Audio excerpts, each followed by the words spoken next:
Failed motorcycle brands being resurrected is kind of a theme we're seeing in the 2020s, and in my opinion, this all started with Triumph, one of my favorite brands. In the 70s, as much as it hurts to say this, Triumph kinda sucked. They built these rickety bikes that were leaking oil and just didn't have as much performance as the Japanese bikes of the day. The Big Four were making things that were powerful, reliable, cool, and forward-thinking. And this led to, in 1983, after years of instability, Triumph just straight up filed for bankruptcy. But something really interesting happened that's different than the resurrections we're seeing today. In 1983, a man named John Buell bought the rights to the Triumph brand, but he didn't simply rush to make new motorcycles and cash in on the name. What he did instead was he refocused the company, made it so that they made higher quality, reliable motorcycles in a brand new production facility in Hinckley. They focused on R&D and focused on making better machines. And so after 7 years, Triumph relaunched in 1990 with all new motorcycles and an all new way of thinking. They had liquid cooling, they were more reliable, and they were way more modern too. And over the 30 years that Triumph did this, they grew to be a very respectable brand in the space. Triumph is now a full-line manufacturer that recently had one of their greatest sales year ever in 2024. They make beginner bikes, intermediate bikes, adventure bikes, dirt bikes, top-shelf sport bikes, and I think that they're a company that they should be very proud of what they're doing. But that stands in stark contrast to the resurrections we're seeing in today's marketplace. Brands from all over the world are being resurrected. You have Italian manufacturers like Moto Morini, you have American manufacturers like Buell, hell, you even have old British manufacturers like Norton. It seems like every year somebody says that they're gonna magically make some brand new machines trying to capture some of that magic. In all honesty, it smells to me like a bit of a grift because a lot of these motorcycles are either vaporware and never get made, or they're simply reskinned Chinese bikes that are leveraging some old name to try to get more sales. Let's talk about why motorcycle brands keep getting resurrected and exhumed from the earth, and if it really is just a grift, or if we're seeing a company that's going to do something like Triumph did back in the 80s. Why don't we talk about Indian motorcycles first? A company that has been bought and resold more times than I can even count. Indian motorcycles got their start in 1901 in Springfield, Massachusetts, making them the oldest motorcycle company in America. And when they got started, people were really excited about them. They took part in various racing events in the 20s and 30s. They supplied motorcycles for the wartime effort, and the Scout-in-Chief monikers quickly became household names. And at this time, Indian was neck and neck with Harley-Davidson for dominance in the American market. They were making big V-twin engines, competing in boardwalk racing. It was a crazy time. Ultimately though, after World War II, Harley-Davidson seemingly won the hearts and minds of Americans, and Indian slipped into obscurity. Some poor management and rushed designs would ultimately hurt Indian, and then in 1953, the company went under and was sold. There have been a truly alarming number of unsuccessful attempts to revitalize Indian over the last 70 years or so, with about 99% of them being unsuccessful. I won't get into the specifics of Indian's history because it genuinely is crazy, but it boils down to them importing motorcycles and slapping the Indian badge on the side of the tank. They put the Indian logo on basically everything, from British Royal Enfields to two-stroke Italian motorcycles. And so this went on with Indian for many, many years until Polaris came into the picture and purchased them. Now, Polaris already made motorcycles, so this was a good sign. Polaris owned Victory motorcycles, and because they had a history of making other bikes and other machines, they could actually compete with Harley-Davidson, which is what they really wanted to do. Again, 1 in 3 motorcycles sold in the United States is a Harley-Davidson, so that is a big market to go after, and it totally makes sense why Indian was like, we want a slice of that pie, being one of the original American companies. Now, Indian is to the point where they don't necessarily compete that much with Harley-Davidson, but a lot more people are aware of the brand, and I think Polaris did a pretty good job in revitalizing them, and it's not just a random cash grab or grift. Although it seems like Indian is taking a page out of Harley-Davidson's playbook, gutting the FTR 1200 and focusing more on their highly profitable cruisers. But let's talk about a manufacturer that may actually be a bit of a Chinese motorcycle grift. So Benelli is one of Italy's oldest motorcycle manufacturers, if you can believe it. It had periods of great success and then not so great success, financial turmoil, and then ultimately Chinese ownership. Back in 2005, after many decades of struggling, the Benelli brand was purchased by QJ Motors out of China. Under QJ ownership, Benelli focused towards small displacement bikes to be built for the Asian markets. Benelli basically stopped focusing on high-end, crazy Italian bikes and focused more on affordable options designed for the middle to low end of the market, both in Asia and in Europe. And what can we learn about Benelli in this sense? Well, Benelli used to compete with Ducati and MV Agusta and tried to make these really exciting motorcycles that they weren't really that successful in competing against. And as we all know, Italian motorcycle manufacturers, while they were a dime a dozen and have incredible histories, they have so much financial turmoil for some reason. Getting bought out by a giant Chinese conglomerate helped Benelli focus on core competencies in their business and sell more affordable motorcycles in markets that made sense for them. The name Benelli in these Southeast Asian markets had way more brand cachet than the Chinese bikes ever did. We here in America and some old-timers across the pond may bemoan the fact that Benelli used to make stuff like the Say, the first 6-cylinder motorcycle, the Tornado Tray in the 90s, kind of this funky 3-cylinder thing, but ultimately Benelli's best move was to just use their brand and leverage it with a conglomerate and make it in markets that made sense for them. Part of me does think it's kind of sad, but at the same time, how many exotic or strange Italian motorcycle manufacturers can the market really support?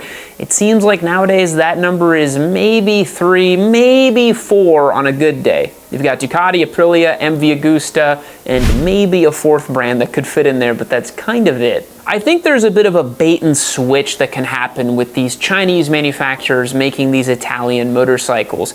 You know, we here in America might see that and say, oh, look, it's a new Benelli, but then you look under the skin and you say, oh, it's just some 650cc parallel twin reskinned Kawasaki clone engine from China, and the electronics aren't really quite there and it's a bit strange. There's sort of a romantic appeal to motorcycles that are designed, built, and shipped out of the country of their origin. You know, like most of the Japanese bikes we've seen for the last few decades, the Italian bikes, the German bikes, right? But globalization and large supply chains have functionally rendered this non-existent nowadays. Pretty much every motorcycle has parts sourced from somewhere else. Maybe it's assembled in Thailand, but designed in somewhere else. And I mean, hell, the most popular product in the whole world, the Apple iPhone, is made that way, right? It's designed in California, but made in China. But I think motorcycles represent a much more soulful product category than a simple consumer electronic like an iPhone. I don't really think anyone gives a shit that an iPhone is made in China, but people certainly seem to care when their motorcycle is made in China. It'd be interesting to understand why that is. Leave me a comment down below and tell me why you think manufacturers don't really care about building them in Thailand or designing them in Britain and shipping them to you, but customers seem to really care where a motorcycle is made. Now let's switch gears a little bit and talk about more of the vaporware side of these new resurrected brands, and I gotta bring up Norton. So Norton was one of the most legendary British manufacturers of motorcycles, making stuff that was innovative, fast, and winning on the racetrack. Starting in the early 1900s and having a ton of success in the Isle of Man TT, Norton cemented itself as legendary, being known as the unapproachable Norton because of its insane winning status. Now, despite all of the success in the 1900s leading into the middle of the 20th century, Norton had a very similar story to a lot of these other brands in that the Japanese just came in and cleaned up shop. It's a little ironic given what happened in World War II, but it kind of seems like Japan really had the last laugh in terms of its manufacturing prowess. You gotta give it to the Japanese. Their country was incredibly war-torn. They literally built that back up in a matter of 20 years and were just kicking everyone's asses. So by the 1980s, Norton had basically ceased all large-scale motorcycle production and were making small, niche, rotary-powered machines. These bikes were inexpensive, unreliable, and just commercially not viable. So Norton went bankrupt again in 1992. But in 2008, British businessman Stuart Gardner relaunched the brand and tried to get things going again. They had the Norton 961 Commando. Norton had also developed the highly ambitious V4RR concept that was supposed to compete with BMW and Ducati. Didn't really pan out, did it? So under Gardner's leadership, Norton struggled with mismanagement and financial woes. Now, I know that these people get started in this business with the best of intentions. Nobody wants to buy a business and have it go belly up, unless again you're a private equity firm with the sole purpose of doing that, like in the Toys R Us case a few years back. The company just continuously failed to deliver many of its promised motorcycles, and honestly, in my opinion, damaged the reputation of the brand, because in 2020 they were accused of fraud and mismanagement and once again not following up on promises. And in 2020, TVS Motors acquired Norton for £16 million, which again, very historically ironic that an Indian company would come to the rescue of a British company. Kind of funny if you think about it. And very different than what QJ Motors decided to do with Benelli, TVS decided that Norton should focus on making highly limited, ultra premium, and crazy exotic machinery with the Norton brand. And look, it's possible that that may work, but you need to operate on the world stage of racing to be a top-of-the-line racing brand. For example, look at what Ducati does, which in my opinion is way more similar to what Porsche does. They go out and they win pretty much every weekend in any motorcycle racing they compete in, but Ducati has plenty of accessible, somewhat affordable entry-level options for people to buy into the brand, and they don't just make crazy exotica limited to the few with a six-figure pocketbook. It remains unclear if Norton will ever be resurrected, and it's a very cautionary tale of when you take a loved brand and you resurrect it in a way that's fraught with fraud, mismanagement, and under-delivered promises, well, people are going to stop caring after a certain point. Because the people that remember the powerful Norton brand, well, they're getting really far up there in age, and the more time that passes, the fewer people are going to be actually alive to really remember what that brand really was. But now let's switch gears and talk about one of the most famous resurrections, one that's currently ongoing, and that's Buell. So Buell is another motorcycle brand that is infamous for being restarted, relaunched, and resurrected many times in its existence. Here's a quick TLDR on the brand. Eric Buell was a dyed-in-the-wool hardcore racer type back in the 80s. He made his own sport bikes, competed with them, designed his own chassis. Eric Buell was definitely a visionary. Harley-Davidson caught wind of what Eric was doing, and they decided to buy a controlling stake in his company. The problem was Harley-Davidson always viewed Buell as their weird red-headed stepchild and never gave them the love that they deserved. In my opinion, back in the day, Buell should have simply just been part of Harley-Davidson's portfolio and wore a Harley-Davidson badge. He should have been given autonomy to build true blue sport bikes. But that's not what happened. And instead, in 2008, Harley-Davidson decided that Buell was no longer worth their time, and they cut and sold it and just were done with it. Buell basically went through a process of rebuying and restructuring his company, calling it EBR, Eric Buell Racing, and decided to build a new motorcycle. So Buell focused pretty much only on high-performance sport bikes for the track starting in 2010, but without Harley-Davidson's backing, he really struggled financially, and in 2015, had to shut its doors once again, and it went bankrupt. In 2016, a company called Liquid Asset Partners had acquired all of Buell's assets and tried to relaunch production, but without much success. Again, as we saw, instead of focusing on core company fundamentals, making great products, investing in R&D, and taking their time, kind of like Triumph did, just kind of quickly try to rush and capture some of the magic of the Buell name, and ended up spinning their wheels in place. Then in 2021, Liquid Asset Partners rebranded EBR back to simply just Buell, and they tried to relaunch production once again with the Hammerhead and the Super Touring and the Super Cruiser motorcycles. But the problem was these were bikes that were functionally created back in 2010. They were slightly reskinned and updated, so much so that when I tested a Hammerhead a few years ago, I thought to myself, man, this is kind of like an analog old school superbike, because it kind of is. So it seems to me that Buell is trying to resurrect itself as some sort of new full-line manufacturer, making a touring bike, a cruiser, and a sport bike. But to me, these are limited, expensive, high-end options that don't focus on trying to build out a full-fledged manufacturer. And they look more like Norton nowadays to me. Low volume, highly specialized, and not really making any waves. There is a ton of hype around Buell, however, and many people here in America want to cheer for the home team. But without delivering these motorcycles and really making them, it's going to be difficult to make the case to be a Buell fan. So let's wrap this video up and tell you what we learned today about resurrecting motorcycle brands. So when it comes to these defunct brands being resurrected, man, there's a lot of different ways they can go about it.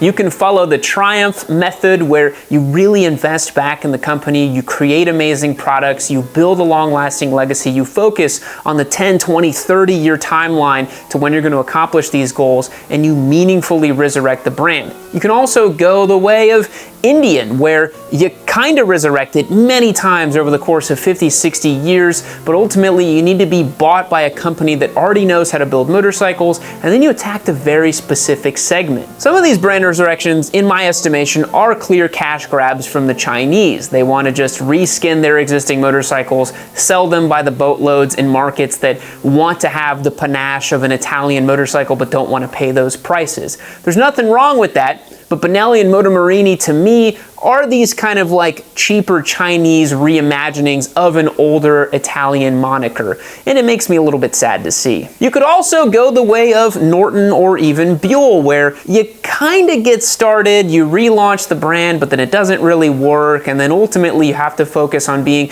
an ultra-limited high-end manufacturer that focuses a lot on hype, right? You create these big splashy reveals, and sometimes the bikes don't get delivered, or you overpromise, or they never see the light of day. We also saw this a lot in the electric motorcycle space. I remember that Damon motorcycle company. I mean, how much were we promised about that bike that just literally never saw the light of day? I think in today's environment, it's very easy to create these kind of grifty cash grabs, right? You simply collect a ton of deposits, and then all of a sudden you have a lot of cash in the bank. You can leverage that to get loans or do other things, and you don't ever have to really deliver on the motorcycle because that's not even what the deposit was really for anyways. I, for one, am all cool with motorcycles being resurrected, but I'd like to see them done in a meaningful way, like the Triumphs of the world. I'm kind of tired of seeing these vaporware and hype cycles of Nortons and Buells, and I kind of don't really love seeing the Chinese reimaginings of old brands either. But again, what do you guys think? Let me know in the comments down below what you think about these defunct brands coming back to life. Is this something that you want to see more of in the space? Are you an older rider that remembers some of these older brands, and do you think they just should be left in the dustbin of history? Or are they worth bringing back into the modern era as something brand new? Let me know in the comments down below. I always love hearing from you guys. Thanks so much for checking out today's video. We'll catch you in the next one. See you later. Oh, I love being here inside of the warm embryonic fluid of Valentino Rossi. Me and him just sharing foods together. Maybe he's gonna eat some pizza or some pasta here in the hills of Tavullia. But you know where else it's nice and warm and cozy is this next episode of Yami Noob. You can click on right over here. I'd love for you to watch it. But anyways, I'm gonna stay here hanging out. Me and him might go onto the track later, but I'll catch you guys later.